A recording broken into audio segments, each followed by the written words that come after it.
Hello मेरे प्यारे students.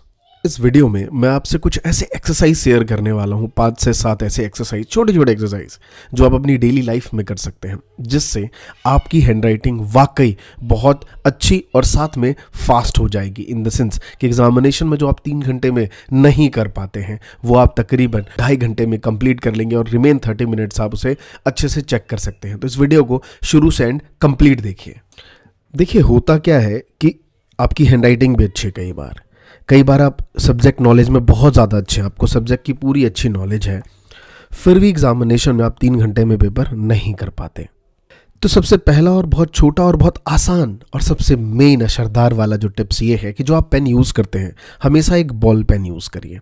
Ball pen वो भी जिसकी ग्रिप ज़्यादा मोटी ना हो, और हमेशा ये ध्यान रखें कि उसे टाइट ग्रैब करके नहीं पकड़ना है। और कभी भी जब भी आप पेपर कर रहे हो या कोई भी चीज़ लिख रहे हो उस दौरान आप अपने कैप को पेन के ऊपर नहीं लगाना है। इससे आपकी स्पीड लेसर देन स्लो हो जाती है। मतलब दो स्टूडेंट्स, एक सर्वे है कि 2 स्टूडेंट्स सेम स्पीड वाले, सेम हैंडराइटिंग, और वो पेज लिखना शुरू कर गए। दोनों ने जब 10 पेज लिखा तो पहले वाला 10 कंप्लीट कर चुका था और दूसरे वाला सिर्फ 7 पे था।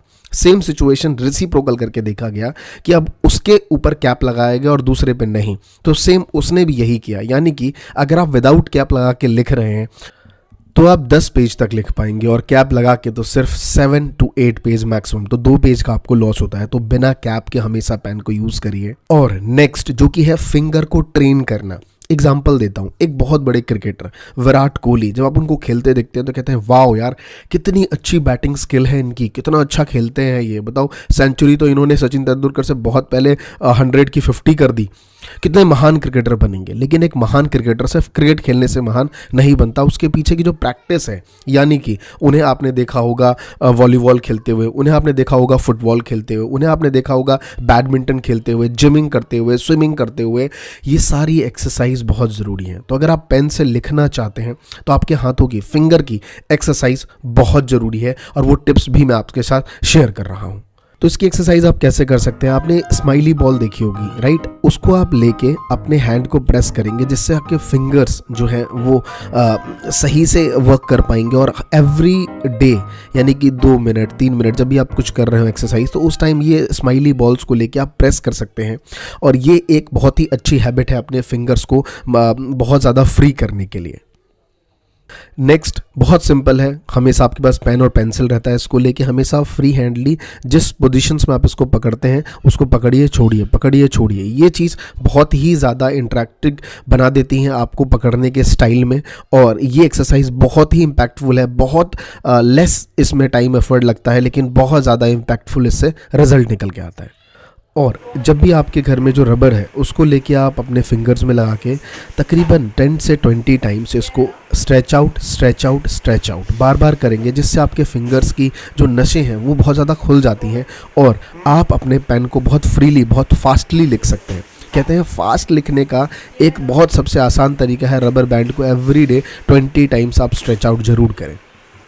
और साथ में जब आप लिखते हैं तो लेटर का साइज़ बहुत इंपॉर्टेंट है, ना ज़्यादा ना बड़ा बहुत छोटा।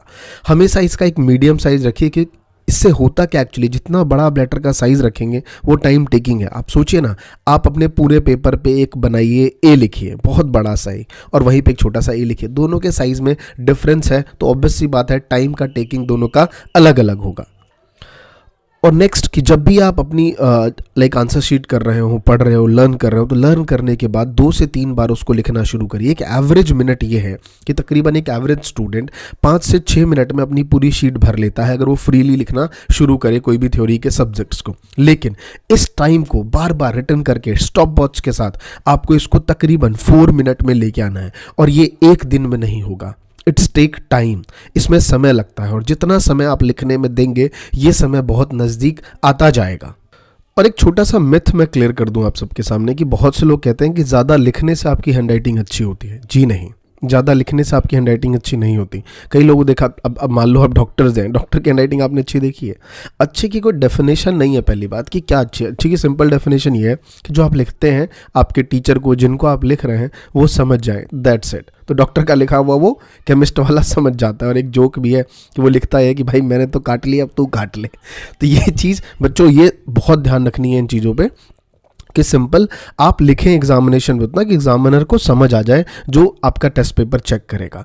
तो इसके लिए बहुत ज़्यादा कई बच्चों को मैंने देखा है स्पीड इतनी बढ़ा देते हैं कि राइटिंग बिल्कुल ख़राब हो जाती है। तो आपको राइटिंग भी अच्छी करनी है, स्पीड रखनी है, लेकिन राइटिंग अच्छी होने के साथ साथ एक सेवरल मिनट्स है कि आपको 4 से 5 मिनट्स के अंदर अपनी शीट भरनी है।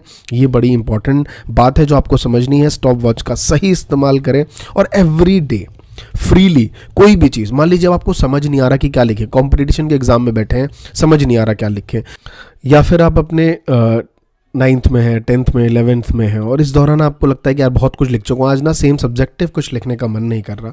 तो इस दौरान आप क्या कर सकते हैं, जो आपकी पूरी डे लाइफ है कि आज आपने क्या किया, उसको एक हैंड राइटिंग में डायरी मेंटेन करके आप लिख सकते हैं। और ये बहुत ज़रूरी है आपकी राइटिंग स्किल्स को इम्प्रूव करना। एक इंसान अच्छा बोल सकता है, एक इंसान अच्छा सुन सकता है, एक इंसान अच्छा लिख सकता है, और लिखने की पावर बहुत अमेजिंग है मेरे दोस्त। राइटिंग बहुत एक उम्दा कला है। अगर आपने अच्छा और सही एक्यूरेट टाइम पे लिखा तो ये दुनिया की सबसे बेस्ट चीज़ है।